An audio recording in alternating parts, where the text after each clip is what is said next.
tuntutan kan lebih besar. Kalau misalnya sudah menjadi murid Yesus Kristus, Yesus kan bilang, harus menyangkal diri, harus memikul salib. Itu kan berat itu. Bagaimana kalau misalnya seseorang mukul selfie sekarang, lalu kemudian Tuhan malah suruh, ya kalau misalnya pipi kananmu ditampar, kasih pipi kirimu. Pipi kiri ditampar, kasih pipi kananmu. Mau nggak?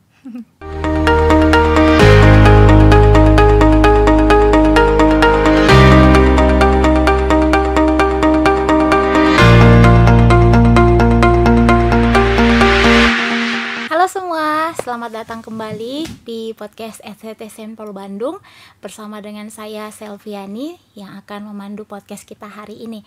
Hari ini setelah hadir bersama dengan saya, mungkin bagi sebagian Bapak Ibu atau teman-teman yang biasa menonton podcast STT Saint-Paul Bandung sudah tidak asing ya dengan wajah Bapak yang ada di sebelah saya ya. Pada sudah tahu ya, beliau adalah salah satu dosen di STT Saint-Paul Bandung. Mungkin selebihnya kita langsung tanyakan aja kali ya ke Bapaknya. Ya, mungkin ada yang mau dijelaskan lagi terkait latar belakang Bapak, mungkin ada yang baru gitu. Singkat aja Pak. Oh ya, jadi ya nama saya tetap Venius Gule. Ya saya tadi sudah disampaikan oleh Selvi bahwa juga salah seorang dosen di STT Saint-Paul Bandung dan juga seorang pendeta di gereja ONKP beraliran Lutheran. Jadi saya pikir demikian. Iya, ya Bapak terima kasih sudah mau hadir bersama dengan kita untuk podcast kita hari ini.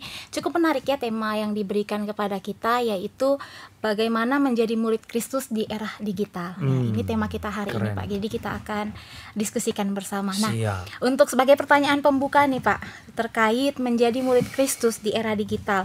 Nah, apa sih Pak perbedaan antara murid Kristus dengan orang Kristen pada umumnya? Gitu. Namanya murid, artinya bahwa murid itu harus selalu bersama-sama dengan guru, dan artinya bahwa lebih dekat dengan guru.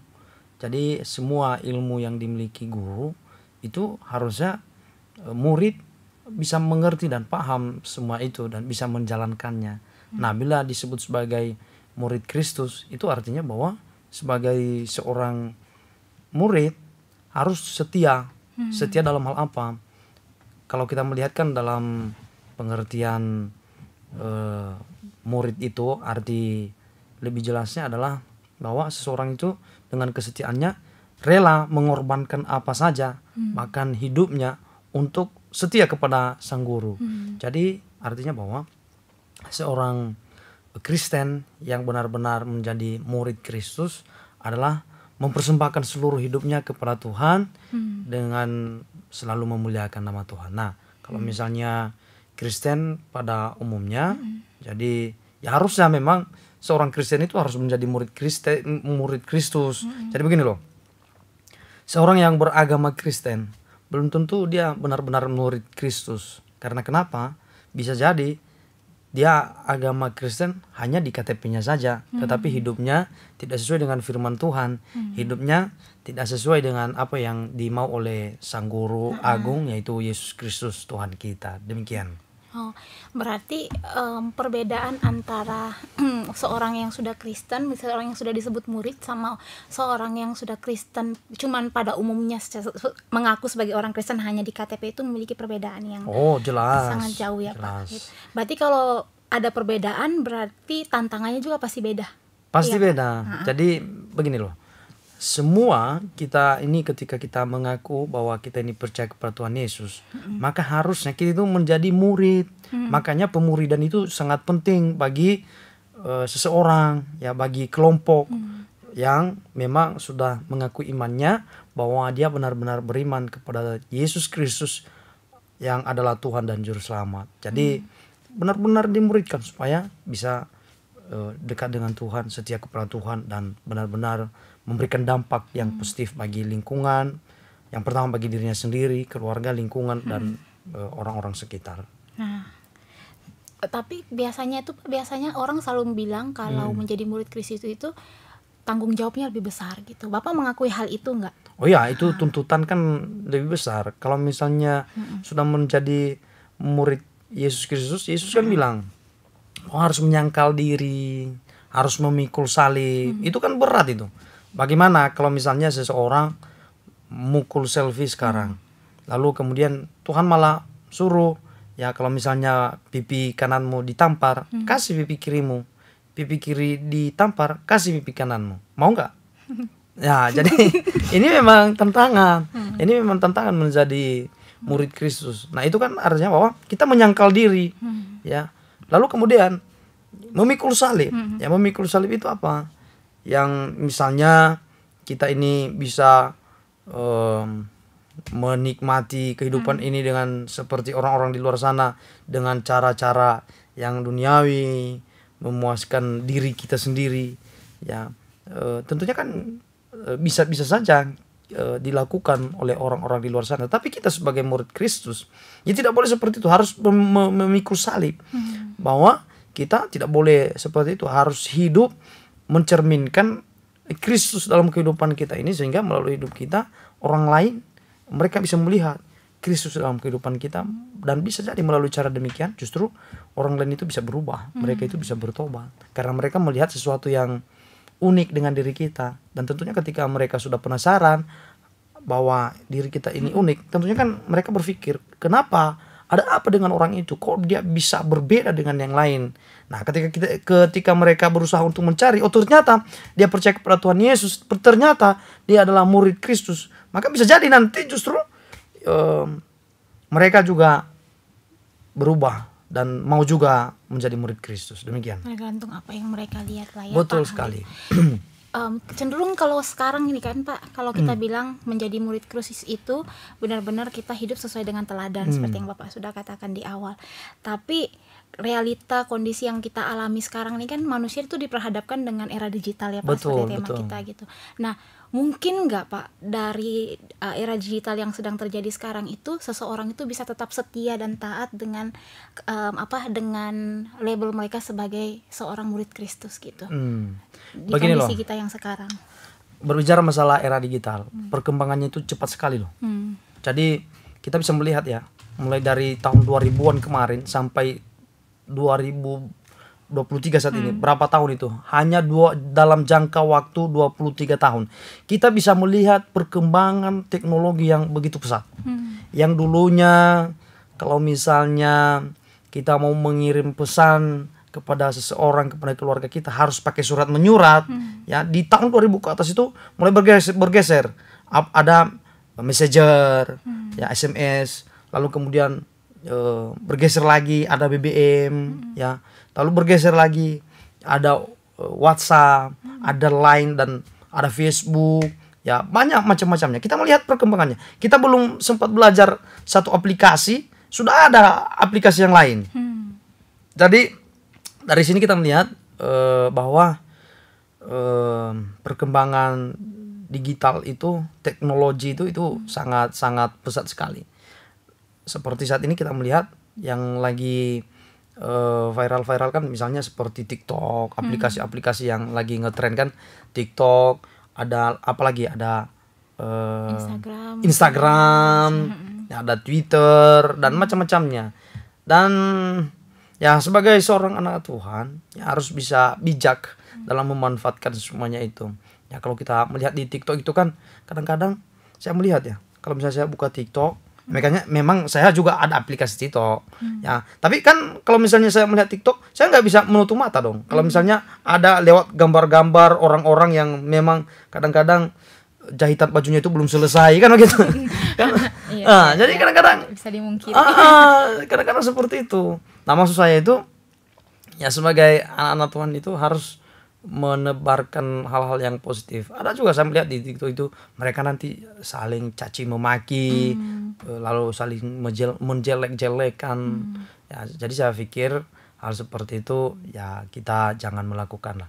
Tapi kita gunakan teknologi dengan baik. Karena begini, teknologi itu ibarat pedang. Kalau misalnya seseorang yang memegang pedang itu dia bisa memegangnya dengan baik dan dia bisa memanfaatkan pedang itu dengan sesuai dengan fungsi dan guna untuk kebaikan, maka pedang itu akan bermanfaat bagi dirinya sendiri. Ya, kalau misalnya digunakan misalnya untuk mengupas buah mangga, digunakan untuk membabat rumput. Nah itu kan fungsinya bagus kan begitu. Tapi kalau sebaliknya, kalau misalnya yang menggunakan pedang itu orang yang tidak bertanggung jawab, ya bisa saja dia gunakan pedang itu untuk dia bisa membunuh orang kan begitu. Dia menusuk orang kan, kita bisa melihat kan di berita-berita ada orang yang membunuh pakai pisau kan begitu. Jadi artinya bahwa media sosial itu, ya, teknologi itu ibarat pedang. Kalau misalnya kita bisa menggunakannya dengan baik, maka akan memberikan manfaat, dampak positif kepada kita. Banyak sekali ilmu-ilmu yang kita dapatkan di dalam media sosial itu. Ya, sekarang kalau misalnya ada sesuatu yang kita bingung, coba buka aja itu YouTube, ya, buka Google, dan atau apa aplikasi-aplikasi atau Google yang lain ya, banyak sekali itu aplikasi Google. Jadi bisa ditemukan di sana. Betul sekali. Gitu. Lalu Pak, bagaimana kita bisa memunculkan kayak kita mempergunakan era digital ini sebagai sarana kita memunculkan atau menampilkan kita ini sebagai murid Kristus gitu. Ada nggak kayak tips-tips dari Bapak supaya di tengah dunia yang era digital ini kita bisa tetap mempertahankan kesetiaan kita bahwa kita adalah murid-murid Kristus, tanpa kita juga sembari kita juga memunculkan itu mengikuti perkembangan zaman gitu. Kayak gitu Pak. Begini loh, dunia ini sekarang kalau kita melihat, kalau boleh jujur, bahwa ya banyak dikuasai oleh ya orang-orang yang memang hidup mengikuti gaya duniawi. Nah, jadi oleh sebab itu, ya kita sebagai anak-anak Tuhan ya harus bergerak, harus bisa mengambil suatu tindakan yang baik. Karena bila orang yang baik itu terus-terusan untuk diam, maka orang jahat itu semakin berkuasa. Kalau misalnya orang baik itu melihat kejahatan, hal-hal kemunafikan, lalu terus-terusan untuk diam, maka kejahatan kemunafikan itu akan terus berkembang dan lama-lama juga nanti akan mengelabui semuanya. Nah, oleh sebab itu, bagi kita orang-orang yang sadar akan kebenaran, bagi kita sebagai orang-orang yang mengerti bagaimana seharusnya dilakukan, ya silakan bersuara. Contoh misalnya dalam kekristenan, ya kita melihat bagaimana sebagai seorang Kristen, ya kalau misalnya kita hanya memikirkan saja, kita tidak sebarkan sama orang, ya bagaimana bisa kita memberikan dampak kepada orang lain, ya.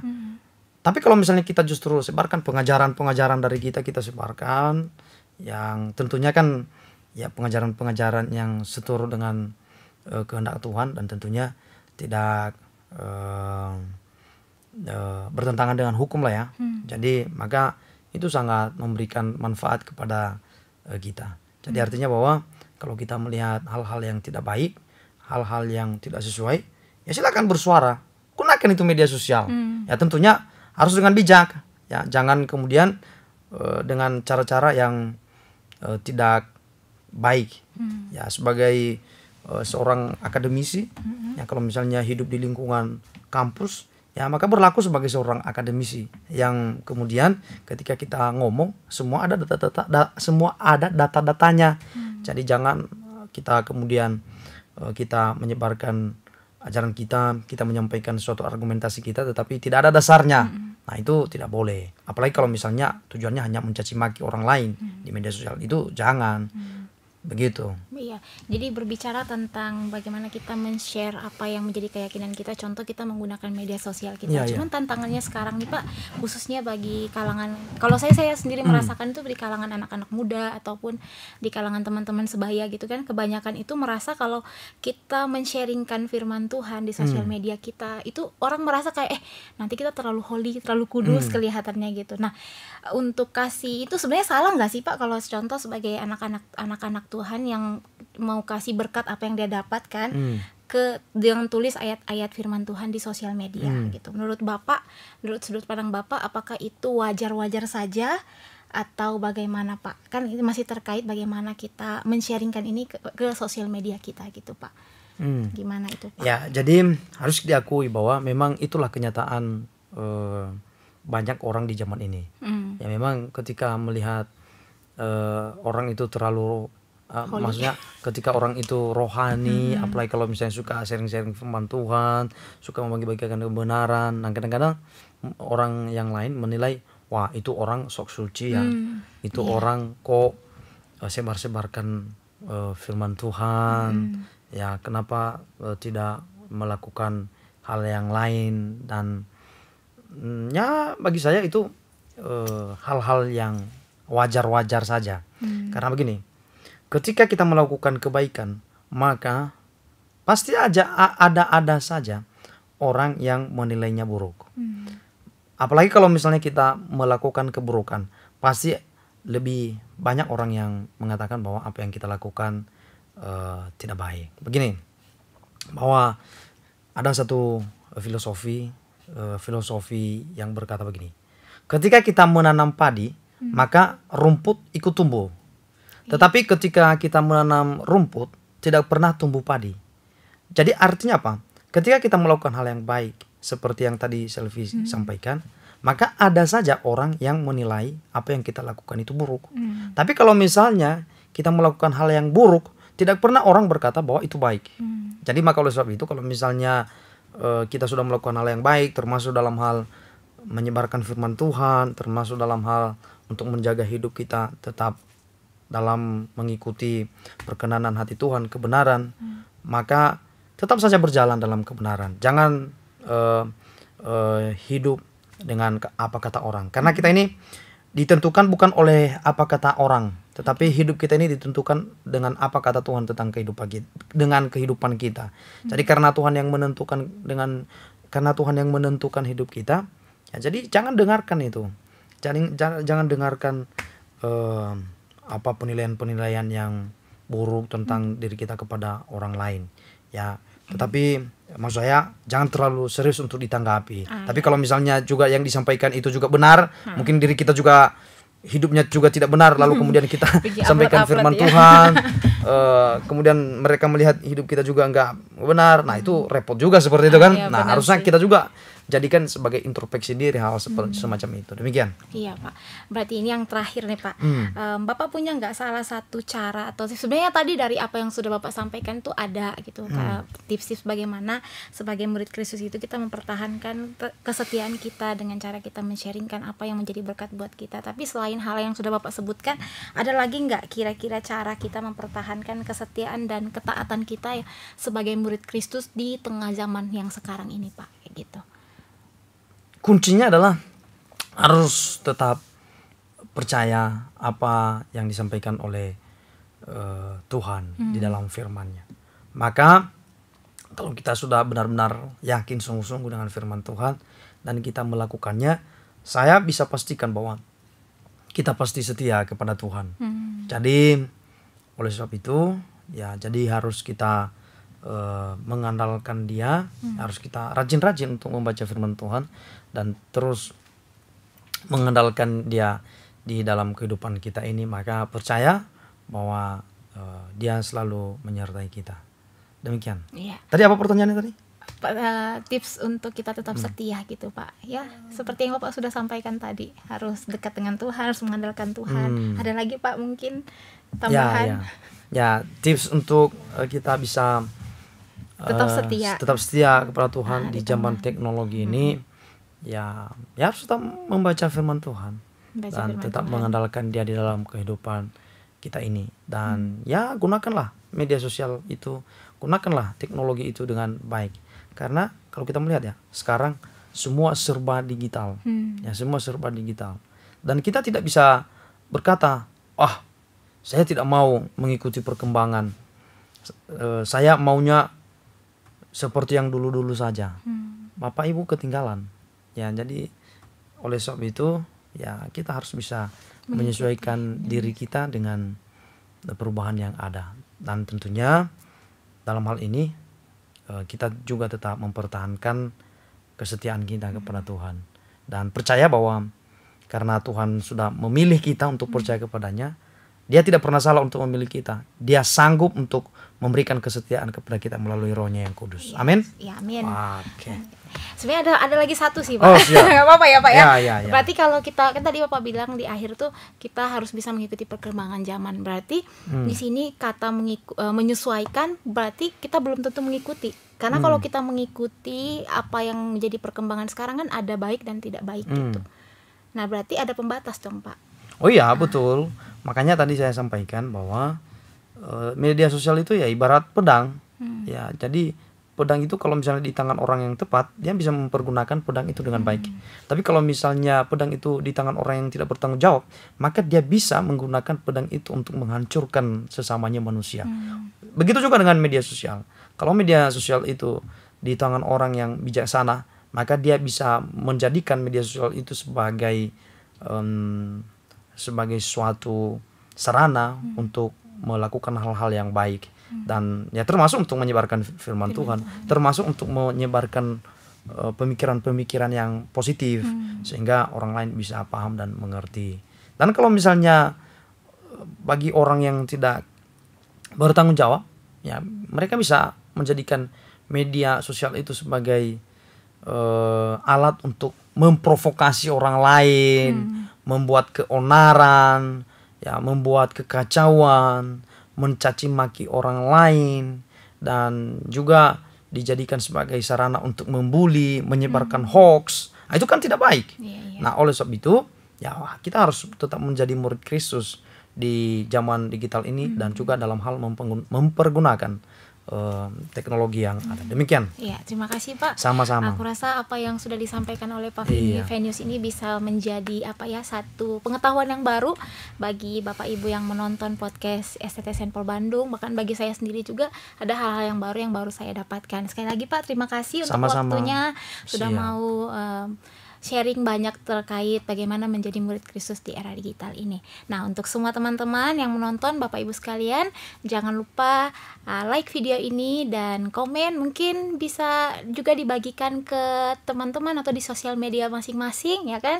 Sebagai satu sarana kita memperkenalkan atau bagaimana seseorang itu mengerti tentang bagaimana menjadi murid Kristus di era digital ini. Amin. Ya, sampai di sini podcast kita hari ini. Tuhan Yesus memberkati. Ya.